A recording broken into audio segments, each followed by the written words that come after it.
Hello, welcome to Verbling.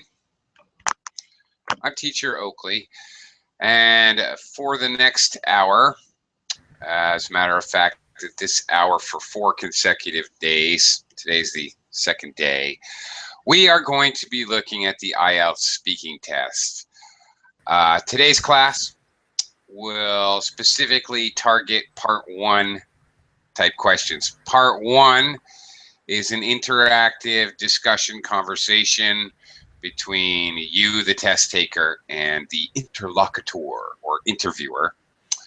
We'll be asking you a lot of questions. I will attempt to be asking you questions today and give you feedback. There are certain question types. I will try to expose you to those types of questions and give you a little bit of strategy tips. How to deal with these types of questions.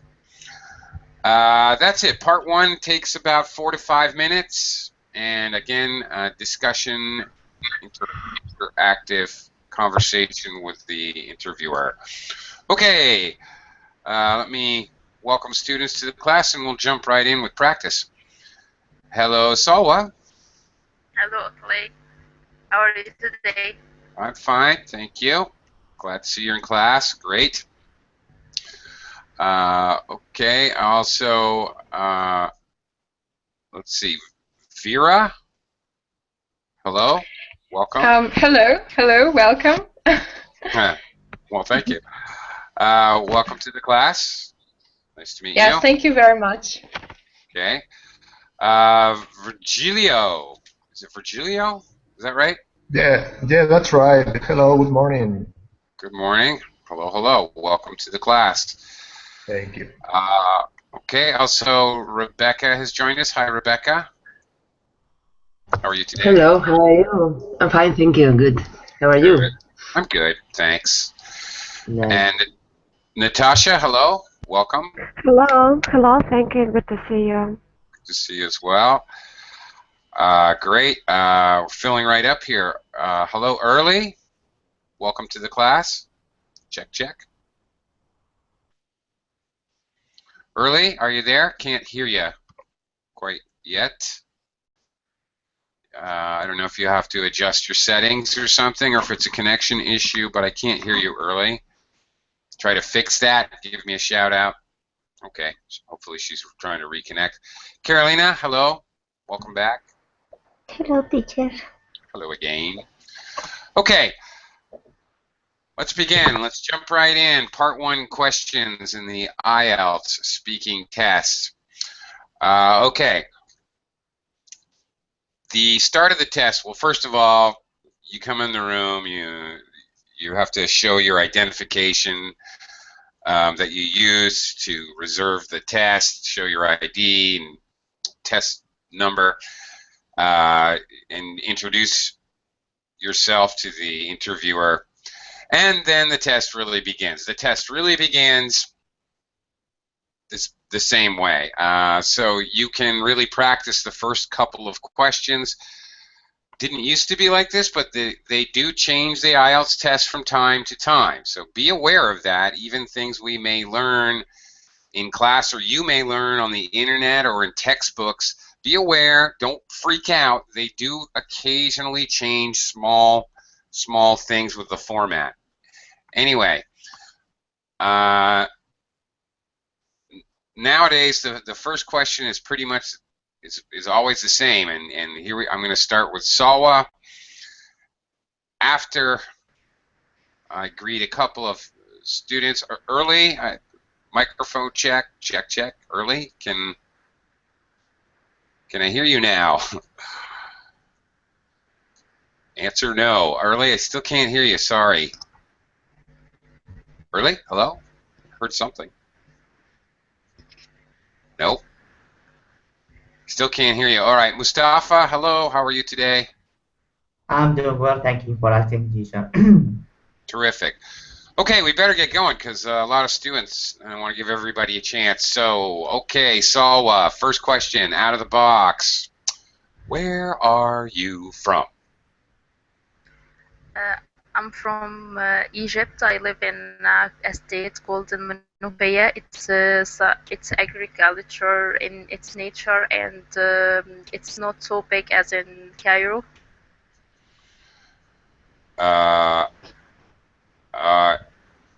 Okay. Now that's good. Now see, immediately she's trying to make 2 points about the place she lives, and that's a good strategy. Have 2 things to say, um, and doing a little comparison there with Cairo. That's good technique. All right. It's very. That was good. Your strategy is very sound, Salwa. Okay. It's. I think you said it's. Might be mistaken. Correct me if I mishear you guys. All right, I could happen. I think you said it's agricultural in its nature. Yeah. Okay, I mean, that's fine. If you mean is it's fine. The is it nature correct? of the economy. Yeah, it is fine. Okay. But it's a little undefined. Okay, the economy, maybe by adding the economy is agricultural in nature. Okay, you follow me? Now I don't have just it's agriculture in nature. It's what? What is it? I'm not sure of the reference word it. So you have to be clear with references. Okay, so that would be better. The economy is largely agricultural in nature. Notice how when I say it, the economy is largely, I throw in an adverb there just to create a collocation, largely agricultural in nature. Now it's great that you're using a sophisticated adjective like agricultural. That's good technique, that's solid, that's going to gain you points. Okay, and okay, one more thing. When you do the comparative, I forgot what you said, but it should be it's not as big as Cairo. Okay. I think you said so big as Cairo, or maybe something else. I'm not sure. It's not. I said it's not big as Cairo. Yeah, okay, should be as solid. Okay, this is good to do this during the test. As adjective, whatever that adjective is, as blah, blah, blah. This is great. This is a great comparative structure to show them you know how to use. This is how we form a simile in English. This is very advanced English. This is level 8 and 9 English here. And they recognize that, and they would score that accordingly. Being able to form a simile or speak a metaphor, a symbolic meaning of something. This is very high level stuff, and they will recognize that. Yeah, okay, Mustafa. Okay. Great. Okay, good job, Saul. That was solid. All right, not a 9, but solid 7 area, 7.5 area kind of beginning. Okay. All right, solid start. That's good. All right. The important thing she does, she mentions a couple things about where she lives. Those things could be anything. The weather. She mentions the economy, comparison, whatever. Okay, that's great. I'm going to continue. Try to get some other people to answer. Let me quickly check early. Check. Mic check. Check. Hello, teacher. Good morning. Ah, there we go. All right. Hi. Okay. And also another student has joined us, whose name I can't see. It's like Thales. Okay. One more time. Thales. Thales. Yes. Thales.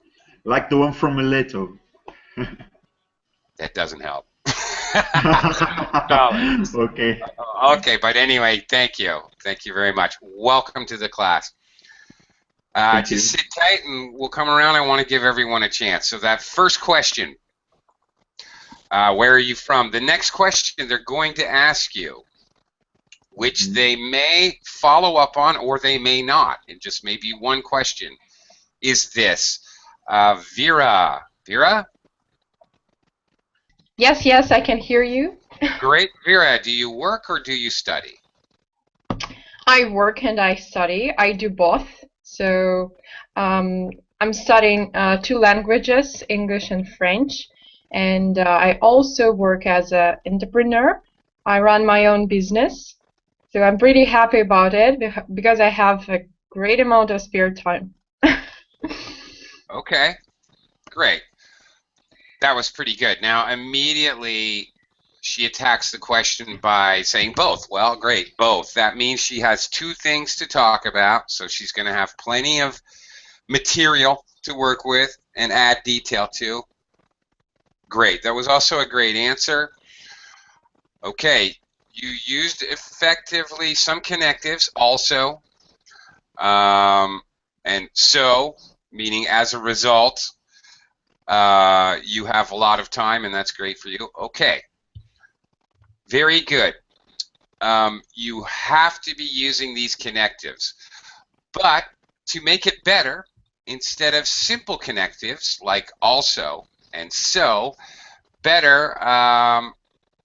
Moreover, therefore. Moreover, possibly, but even phrasal. Okay. One great thing about that is that I have a lot of time. Okay, as a result of having my own business, I have a lot more free time, which is great. Like that, a whole clause or phrase. Okay, just it's very good that you use also and so, and that's very good. You're in the 7 area, but if you want to get up to that 8 or 9, use even longer clauses.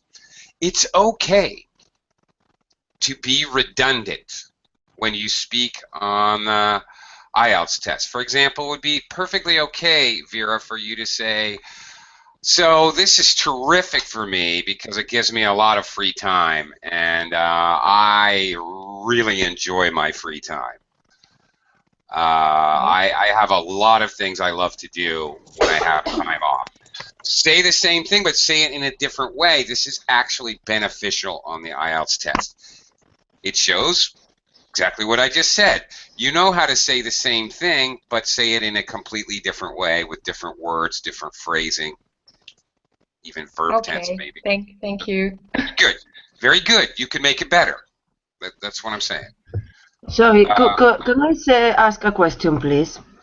Yes. Anybody have any questions during the entire class? Please don't be shy. Yeah, go ahead.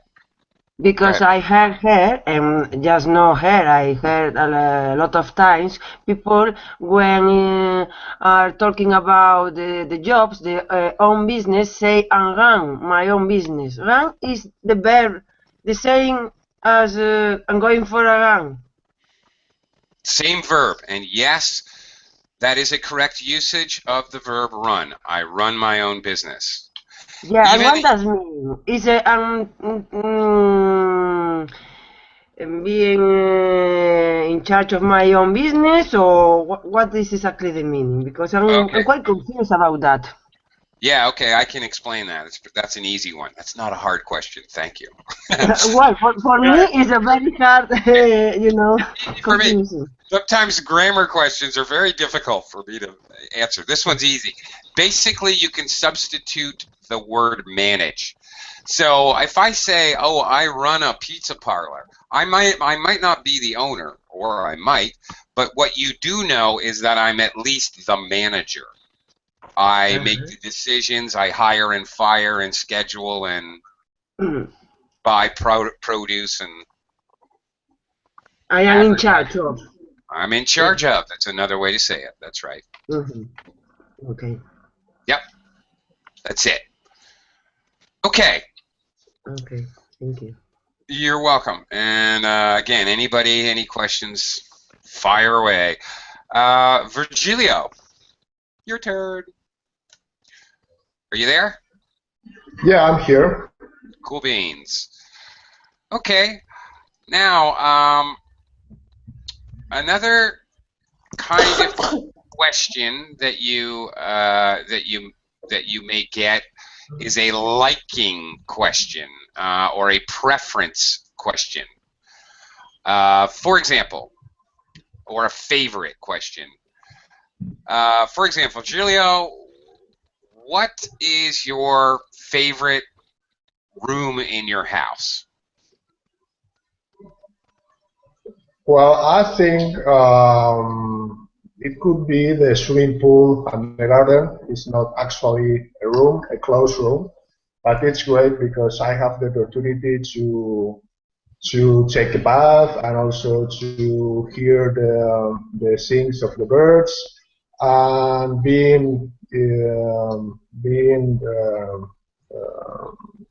enjoying the trees and the environment. Okay. Okay. All right. Very good. Now, first of all, when you're asked about what is your favorite, what something do you like, what is your preference, this or that, this kind of question is not just, they don't want just an answer, they want an explanation why, which you did, Virgilio. Very nice. Good job. Okay. Another thing that I liked was that you used a modal. You got to make sure to sneak some modals into your answers. It could be, okay, well, it might be, it could be. Better to use it might be or it may be here because that means there's a chance that it is. When you say it could be means doesn't really say something's a preference. It just says it's one possibility out of many in this kind of situation in English. Could is a little different from might and may. Might and may, you're talking about a probability. Okay. Could, you're just talking about one possibility. Maybe one possibility of many. So that's a little, that could be better. All right. Giulio, you like to listen to the songs of the birds, not the sings of the birds. Yeah, songs. But other than that, it was pretty good. Now, okay, he gave the answer to the question, favorite room in the house. He said the pool. Well, actually, it's like pool, and then he explained, I know that's not actually a room because it's not enclosed, or whatever, however you explained it. It's not inside, I think he said. Good. If you do this, if you feel that you're slightly off topic or your answer doesn't quite match the question, explain, like he did. That was a very good example of when that happens, and that there's a good chance that will happen. You'll feel maybe you're slightly off the topic. We'll make sure then you explain it and bring it back to the topic. That was handled quite well, Virgilio. Nice job. Okay, so he clarified that information so that I understand he understands what the vocabulary word room means. He understood my question. He's explaining it so that I, as the scorer, I know that, okay, all right, he understood me. He's just talking about another area related to where he lives, and that's fine. That's great. If there's any question, you can always ask a question, by the way. Oh, is it okay if I talk about outside my house, the pool area or the patio? And then they'll say, yeah, sure, of course. By the way, if you clarify and ask, is it okay if I talk about blah, blah, blah, they're always going to say yes. Their job is to score you, but their job is also partially to give you the best opportunity to get a good score, and that means you have to talk. So they're never going to deny you something to talk about, by the way. It's almost a loaded question when you ask if something like that. I've had students, for example, be asked about weather. And they said, well, the weather's always the same where I live. Can I talk about earthquakes instead of the extreme weather? And they said, yeah, go ahead. Sure. If you explain it like that and then ask if you can talk about something, that's another strategy, and they will always say yes. Okay, that was pretty good. Let's move on to a similar type of question. Rebecca, let's go to another topic. By the way, before I ask Rebecca the question, 1 second. The topics in part 1, okay, the first 2 questions, where are you from, do you work or do you study? There's going to be generally 2 other topics, maybe 3 other topics, depending on how much they let you speak and how much you have to say. They're generally going to, maybe they'll ask only 1 question about a topic, maybe 2, maybe 3. Generally, if they're going to totally change the topics, they'll say, okay, I'd like to change to another topic, or give you some kind of indication, get your brain ready for another topic. If it's very related, like, okay, where do you live? Do you live in an apartment or a house? They're not going to say, oh, I'm changing the topic to what kind of building. They're not going to say that. It's related, so they'll just keep the questions coming. Okay, anyway, Rebecca? Yes? I'm going to talk about movies. Rebecca, what kinds of movies do you like? Well, I love cinema, but my favorite genre? Can I say genre? Genre, I think is the word. Genre, yes. My favorite genre is thrillers. I love mystery and, you know, with a little bit action. And I'm really fan of classic movies. I love it. Okay. Okay. Okay, good job. You could give me a little extra detail. Don't be afraid of giving too much detail. For example, you could have mentioned a movie, you know. Oh, I just saw the latest Mission Impossible movie, and it was really awesome. I love Tom Cruise. Whatever. You can't really get too specific with the detail. The detail is going to score you points. Mm-hmm. If you constantly speak generally, you're never going to get that really high 7.5, 8, 9 band. So don't be shy about being specific. Okay, Rebecca, you used a little filler. You said, "Oh, I really like thrillers." You know, you used a little filler. You know, this is okay. It's okay to use. It's natural, right? Yeah, it's a conversation. Yeah. Conversational, natural English. Well, okay, that's a beautiful thing. Nothing wrong with that at all. But it's not. Maybe it's not. No, it's okay. That actually scores you points. That's very colloquial, native speaker, natural thing to do, and that's perfectly okay. If you say things like, "Oh man, let's see," and then answer the question, that's perfectly okay. However, don't do this. Don't say, "What is the word?" Don't do that. You did that. No, yeah, sure, because you know you are my teacher, and of course, you know I. I know. It's of course. But I mean, in the IELTS test, right? Don't say, "Oh, what is the word?" And heaven forbid, don't ever do this. Don't slip and use your own native tongue. That's a huge. That's a huge black mark. That's like 2 band scores dropped. Your history if you do that. Don't use any other language but English. But interesting point. For example, we're talking movies. All right, maybe there's a movie.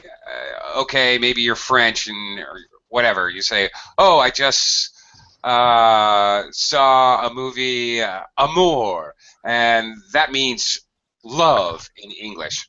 Do that. Translate it. Yeah, I get it. This you can get away with, a title. you can get away with a title, but then translate it. You need to translate it. You can get away with that. Okay, Sawa has another point, which actually there's even more to it than the point you're making. Actually, Rebecca used love, she used like, and she used fond of. Nice. Yes, you will certainly have questions about something you like or likes, like or dislike. Before the exam, cultivate some vocabulary, some verbs, like, love, adore, fond of, keen on, I'm really into, I quite enjoy. Have those at your disposal, not disposable, disposal. Have those in your head. And likewise, dislike, hate, can't stand, I'm really upset by, abhor, whatever. Have some good verbs at your disposal because you will definitely use them. Okay, so even though it's better to say I really love instead of like, it's actually better to say, oh, I'm quite fond of, I'm really keen on, I also enjoy, blah, blah, blah, blah, but my favorite is, great, you lay out 4 of those, that's raising the vocabulary score right up there. It's all about range of vocabulary, range of grammar. The other thing, the other trick that I meant to say first, am I repeating myself? I don't know. The question was, what kinds, with an S, of movies do you like? Rebecca nailed it. She mentioned 2 or I think 3 actually different types of movies. That's good. Be aware of that. Be listening for that. Plurals. This is a common question in part 1. Be careful to listen. Are they saying kind or kinds, type or types? Because if you can't go wrong if you always mention 2 things. Even if they ask you what type of movie do you like, and you mention 2 types, that's not a wrong answer. If they ask you what types or kinds and you only answer one thing, that's off topic. You're not answering the question, and you're gonna get marked on that for sure. Okay, let's move on. Natasha,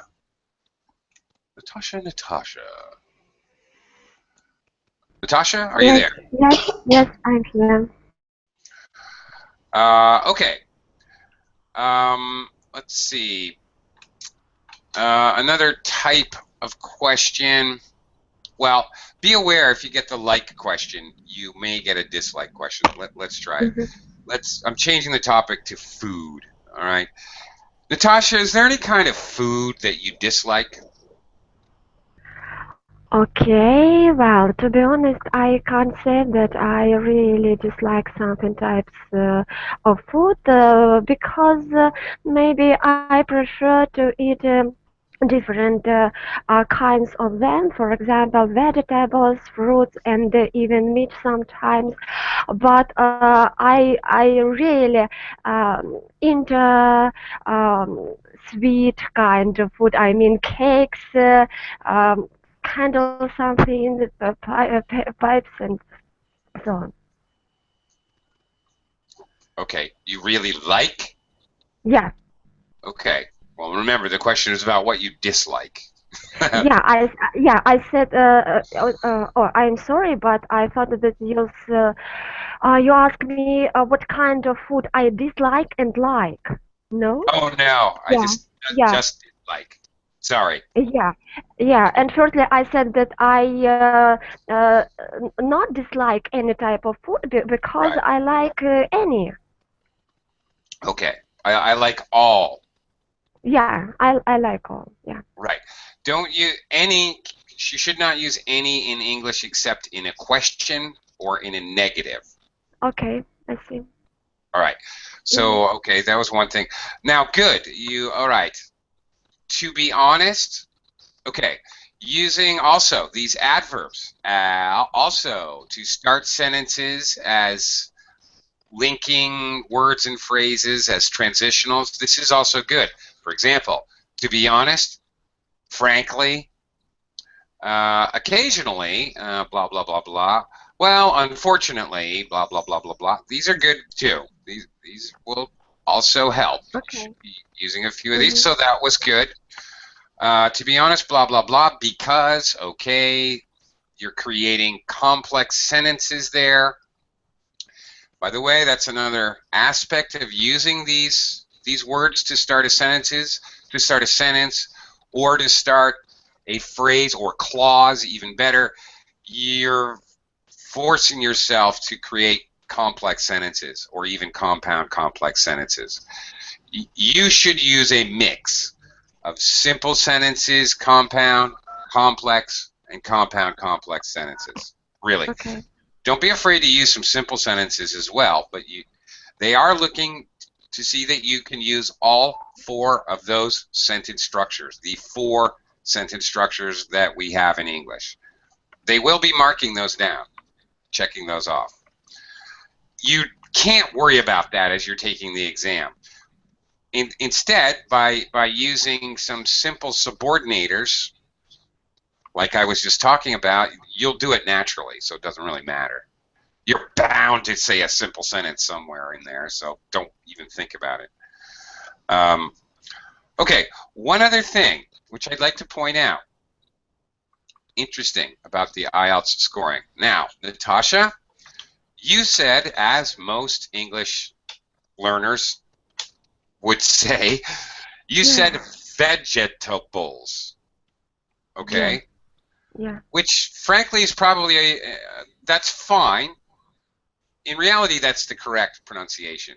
And I think British people say it that way anyway, and you have more of a British, you tend to use, I've noticed, you use like British grammar and sometimes British words. Okay. 2 things I want to point out. British versus American. Go one way all the way. It doesn't matter, it doesn't affect your score.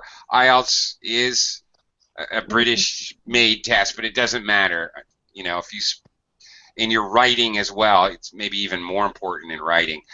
But if you use British English for the small differences, then do that consistently, and vice versa with American. That's one thing. The other thing is, just because you said it, I can use it as an example. Look, technically speaking, that is the pronunciation, vegetables, 4 syllables. But many English speakers drop the syllable.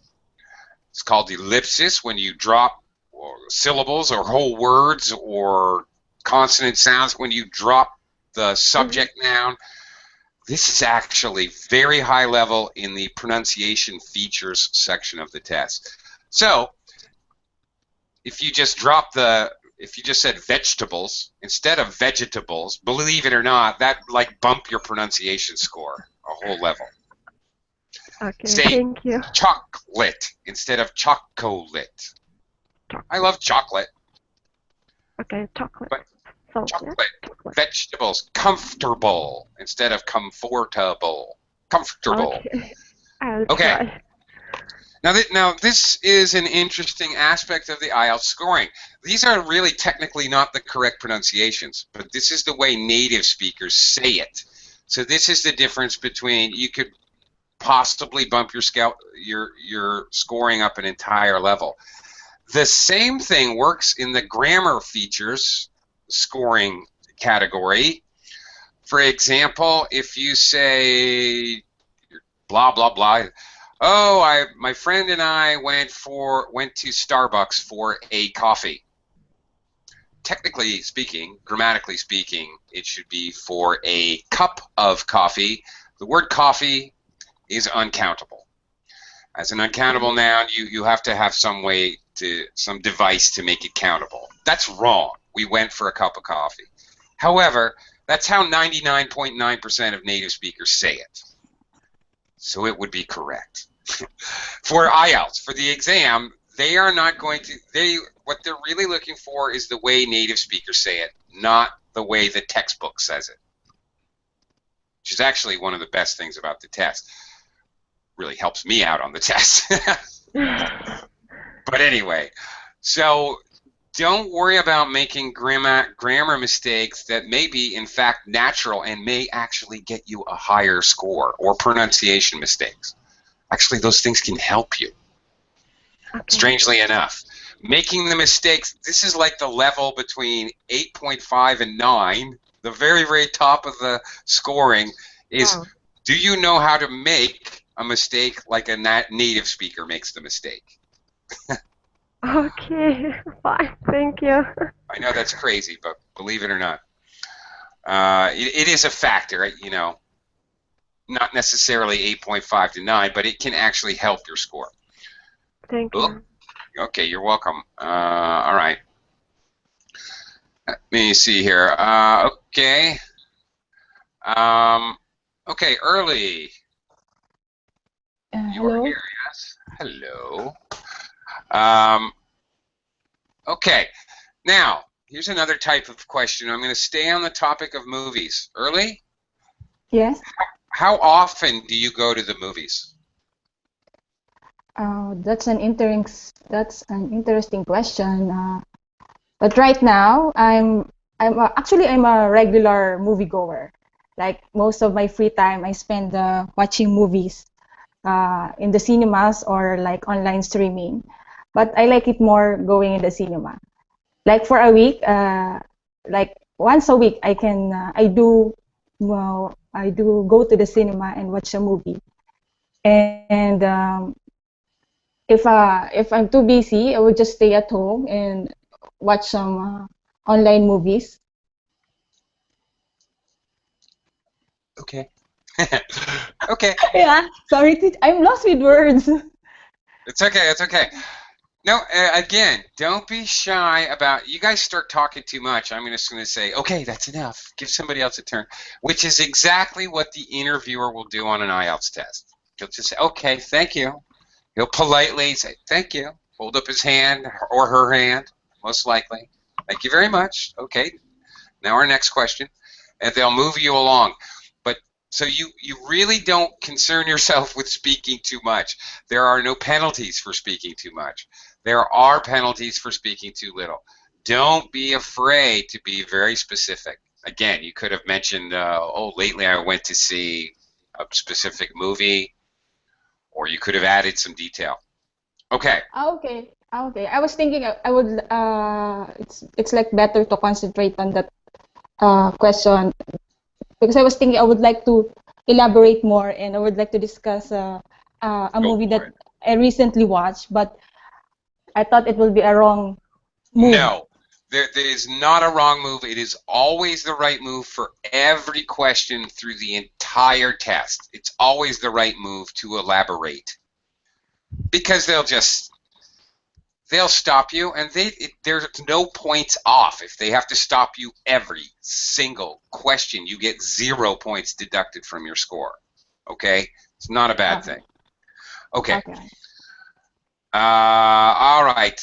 Now this question is it's called a closed-ended question. Sometimes they ask you, do you something, or are you something, where it's a yes or no answer. Okay. Or this is a closed-ended question. How often do you go to the movies? Oh, once a week. It seems like a very direct question with a direct answer, specific answer. But when they do this, your task is to, again, as always, try to talk about two things. One strategy is to say, oh, how often do you go to the movies? Well, it depends. It depends. When I have money and when I have time, I really enjoy going to the movies. I like to see science fiction movies and thrillers and action movies. On the other hand, sometimes I work a lot and I just have no time. Maybe I have the money, but I don't have the time. Other times, you know, maybe business slows down and I don't have the money. I'm sure you realize that it costs a fortune to go to the movies these days. Not even talking about the popcorn and the soda and all the extras that are involved. Like that. That would be a good answer. Am I rambling? Yeah, a little bit, but that's okay. I'm also using popcorn, soda. I'm using other words that are associated with movies. When you ramble and give lots of detail, you're going to be doing that. You're going to be using words that are associated with the keyword in the question, and that can do nothing but raise your score. Okay. All right. Okay. Early started off. Oh, that's an interesting question. Well, this is okay to do, but don't overdo it in the test. It's okay to do. Really, it's not that interesting a question. It's not that appropriate. Save that one for part 3, opinion questions, which sometimes are tricky and interesting.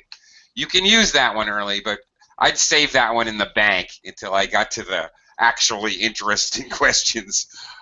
Personally, that would be my strategy. Good use of very colloquial native speaker collocation. I'm a regular moviegoer. This is the kind of thing IELTS loves. A regular moviegoer. 9 out of 10 English learning students would never use that expression. That's gold. That stuff right there is gold. That's great. Okay. One small problem early. You mentioned something about the time. I don't know. I do go to the cinema. We don't use do there. It's a simple present tense sentence. I go to the cinema. That's it. We only use do in a sentence like that to show you can't do this in an IELTS test because it's actually impossible to do this. Because we only use do in a sentence like that if I said, early, you never go to the movies, do you? And then you could say, I do go to the movies a lot. And you would emphasize it. We say it to correct. And he's asking you questions. There's nothing he's saying you can correct. So this structure is impossible, actually, in an IELTS exam. It's just not possible. We only use that to correct and to show emphasis. Okay. Excuse me, teacher. Shoot. Yeah, what? Do we lose more marks if our tenses are incorrect? Or, I don't know. Yes, you will lose marks if your tenses are incorrect. Okay, since you brought it up, verb tenses. Okay, they are, in addition to sentence constructions, compound, complex, they are also looking for the basic. You don't have to use every verb tense. Heaven knows that's not actually even physically possible in 12 minutes. It's not even, forget it. You can't even do it. Here's what they're looking for in reality. Simple past, present, and future. A perfect tense. Any perfect tense. Any continuous tense. Perfect continuous, that's great. Doesn't have to be, but this is what they're really looking for. All the simples, some example of continuous, some example of perfect tense, some example of passive. Okay, in reality, you got simple, continuous, perfect, perfect continuous, past, present, future, that's 12, plus the passive versions, that's 24 verb tenses, plus special features like used to and modal perfects. You can't possibly give 26 different verb tenses and special verb constructions in this test. That's crazy. So that's what they're looking for. Past, present, future, a perfect, a continuous. I will show you tomorrow when we look at question 2 exactly how to pre-package and think about giving a perfect tense in question 2 right off the start so you don't have to think about it. Should be pretty easy to come up with the simple tenses and the continuous because they're going to be asking you questions designed to make you use past and future tenses and even continuous tenses. Okay, so you shouldn't really have to think about it too much. But that's what they're looking for in regards to verb tenses. And yes, you will lose points if your verb tense is wrong. Absolutely. Okay. Who's next? Carolina is next. Carolina, Hello, teacher. Hello. Another type of question in part 1 is the brief description question. Now, part 2 question is you're speaking for 2 minutes description. We're going to look at that in tomorrow's class. But you will have brief description questions in part 1. For example, talk about your house. Carolina, can you describe your house or apartment Okay. a little bit? Well, I would like to describe my house to you. My house consists of in 4 bedrooms, 2 living rooms, one bigger than the other one, and also we have a kitchen, one dining room, and 2 garage. It's a single house family and is located in a quite beautiful neighborhood. Okay, That's it. that's pretty good. That's not bad. You definitely described the house, and you gave me a little extra detail that is totally necessary, talking about where it's located. It's a single family house. By the way, you said it's a single house family. Should be single family house. Okay, teacher, single family house. Yes. Okay. That's it. Your answer was everything you had to do was there. All right. That was one word order. Small problem. 2 garages. Don't forget plurals. Yes. Right. And the other small thing, which you would probably be okay, normally, again, normal colloquial speech, a native speaker would not say, my house consists of. It's a little odd. Not wrong, though. I mean, grammatically speaking, it's correct. A native speaker would say, my house has 3 bedrooms, a living room, a large kitchen, a bathroom, and then there's a patio outside, which is half enclosed and half outside. Now I just described my house. That's how we do it. It's a little unusual to say consists of. Would you lose points? No, probably not. But you probably wouldn't gain points either.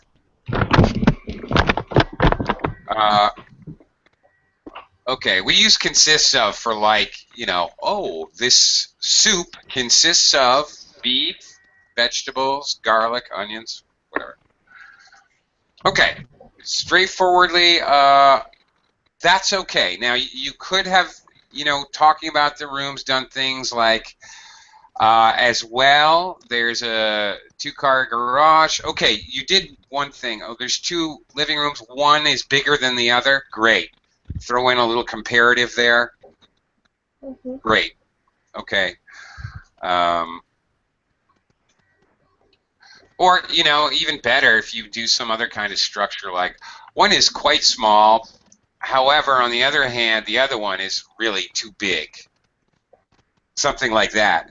Do a comparative structure. Again, the more of these kind of transitional words you use, perfectly okay to say, for example, however, on the other hand, double up, to have 2 of them.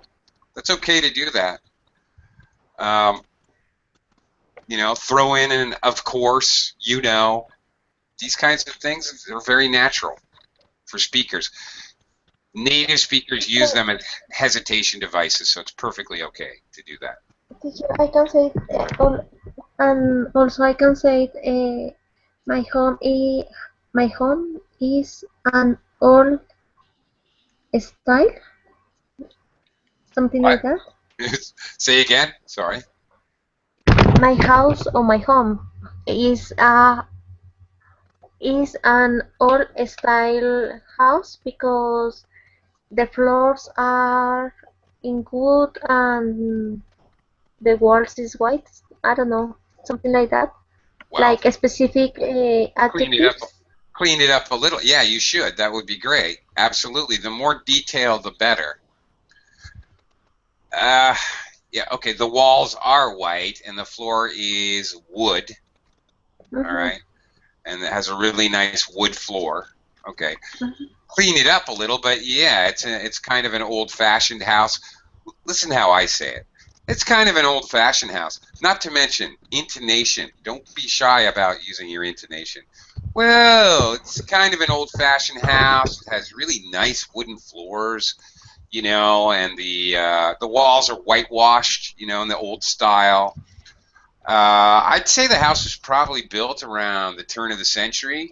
I'm not sure, you know, I'm not an expert on architecture, but that would be my guess. That kind of answer, what I just did, is a great IELTS answer. I'm answering the question like you are my sister's best friend and we're waiting for her to get out of the bathroom, so we're talking. Okay, that's top of the line scoring right there. Okay, let's move on. All right, Mustafa, you're up next. Okay. All right. Are you there? Yeah, I'm here, teacher. Yeah. Okay. Just a second. Yeah. Okay. They may ask general opinion questions. Okay, part 3 of the test is definitely focused on your opinions, but in part 1, the questions are basically like everything. So you could have a short description. You could also have a short opinion. So, for example, well, it's a like question and an opinion question. So, Mustafa, what do you like about the area where you live? Oh, maybe a comparison question. Let me change this slightly. What do you like and dislike about the area where you live?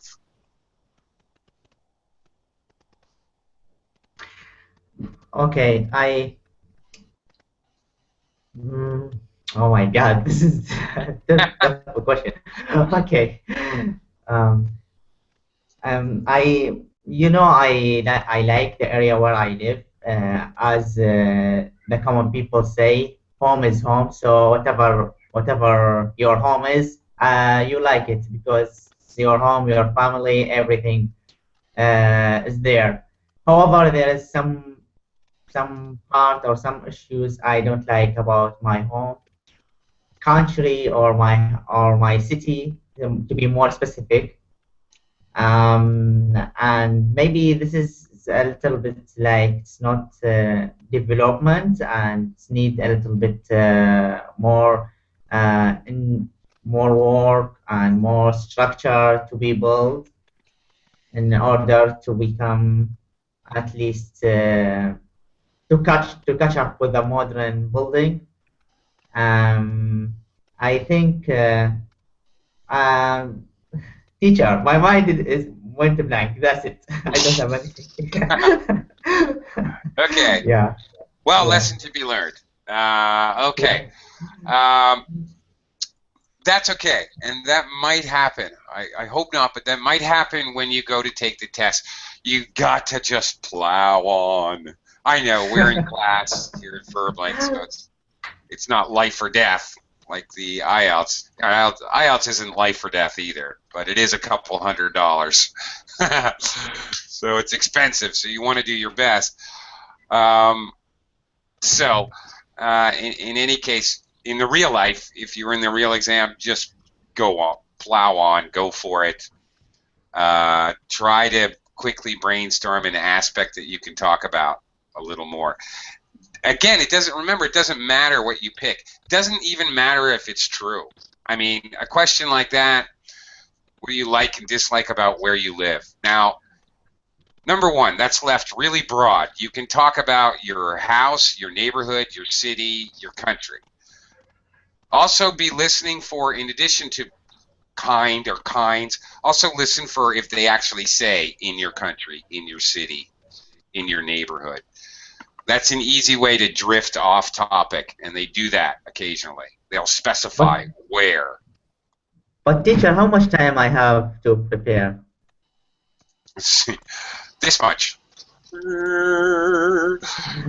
Goose egg. Zero. Zilch. Nothing. Nada. Zip. No time. Now, okay, so how do you get around that? All right, here's how. All right, the question was, what do you like and dislike about where you live? Here is a technique that actually is part of the scoring. You must do this on the test. Well, quite honestly, there are a few things I really love about where I live, and there are a great number of things that I truly just can't stand. First of all, one thing that I absolutely adore about the place that I currently live is my neighborhood, and moreover, my neighbors, more importantly. My neighbors are great. They're really fantastic people. Everyone pitches in when something goes wrong. There was a fire in my neighborhood, and nobody stood around waiting for the fire department to get there. They got out hoses, and they were climbing on each other's roofs, and people were passing each other water, and they just, and I'm talking in 30 seconds, they just had it together, and they didn't, nobody waits for the police or the fire department or emergency services where I live. We just pitch in. Okay, like that. Blah, blah, blah. Doesn't matter what you say. So anyway, my point was how I started paraphrase. Say the question right back. Just use different words. Okay? Use different words, even exaggerate the adjectives or adverbs. That will help you to use different words to rephrase the question. You have to do this on the test. It's right in the scoring rubric. Sorry, teacher. And how did you start? Sorry, I didn't. Okay. Again, the question was, what do you like and dislike about where you live? Yeah, I said there are a number of things. There are a few things that I really love about my neighborhood. On the other hand, there are quite a number of things that I truly just can't stand. Okay, I'm just saying the question back. I'm not actually using my brain. I'm thinking. This is something you need to practice and practice and practice so that you do it automatically. Okay. I agree with you, teacher. You know, I told you yesterday, like when you lose your temper or you become nervous, that's it. Your mind will go blank and you forget everything. And this is what happened to me just right now. You know, I struggle with the first sentence. I don't know how to begin my conversation, and I forgot everything. So yes, it's a good technique to rephrase. Yeah, to rephrase your question. Okay, we've only got a couple minutes, so Thales, got to give you a chance here. Been waiting ever so patiently. Okay, even making notes for the class. Thank you. I appreciate that. Very cool. All right, I'm going to give you one more kind of question that may be asked in part one. They may ask about advantages or disadvantages. For example, what are the advantages of reading instead of watching a movie or a televised movie? Yes, I think there are a lot of advantages of reading a book of a story. As to say, the details you cannot pass by when you read a book, and that usually happens when you see a movie. When you watch a movie, you sometimes lose a couple of details that really matters for the story to have the impact the author composed in the story. Okay. All right. Good job paraphrasing, by the way. That was quite good. All right. Nice. Good practice right away. Okay. I forgot what you said, but as to say, I forgot what you said exactly. Yes. All right. All right. Anyway, I forgot exactly what you said. It wasn't quite right in this context. Sorry, I didn't write enough notes. Okay, the details cannot be passed by. All right. Yeah, that's okay. Overlooked may be better, but that's pretty good. Some good vocabulary. Author, great. You're talking about books, so you use the word author. Great. Compose, impact. These are good words.